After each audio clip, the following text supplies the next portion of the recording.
పవన్ కళ్యాణ్ గారు ఇంకా ప్రమాణ స్వీకారం జరగలేదు. పార్టీ అధికారికంగా ప్రమాణ స్వీకారం చేయకుండానే గుళ్ళు కోసం దెబ్బలాడుకునేటువంటి దుర్భిక్షమైనటువంటి పరిస్థితి ఈ యొక్క మండలంలో, ఈ తాటిపత్తి గ్రామంలో వచ్చిందని సవినయంగా మీకు ఈ యొక్క నియోజకవర్గ ప్రజలందరికీ కూడా సవినయంగా తెలియజేస్తూ ఉన్నాం.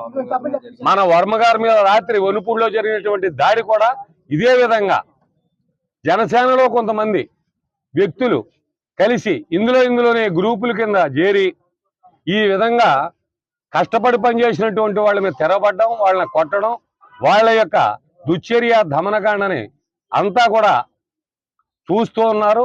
దాన్ని అదే వర్మ గారు కారు అద్దాల బద్దలగొట్టి ఇటుబేళ్లతోటి బద్దలగొట్టినటువంటి దుశ్చర్య వనుపూడి గ్రామంలో, అదే మా గ్రామంలో కూడా అనేకమైనటువంటి కార్యక్రమాలు దుశ్చర్యలు జరిగాయి.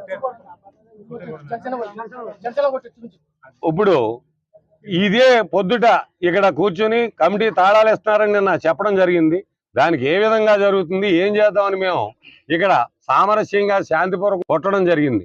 అందుచేత ఏలినటువంటి వారు తక్షణం ఆ తాళాలు ఒకళ్ళ అధీనంలో కాకుండా ఈ గ్రామ కమిటీ తేల్చుకుని పెద్దల సమక్షంలో వాళ్ళొక 10 మంది వీళ్ళు 10 మంది చేసుకుని, ఎందుచేతంటే మేము ఉమ్మడిగా పనిచేసాం.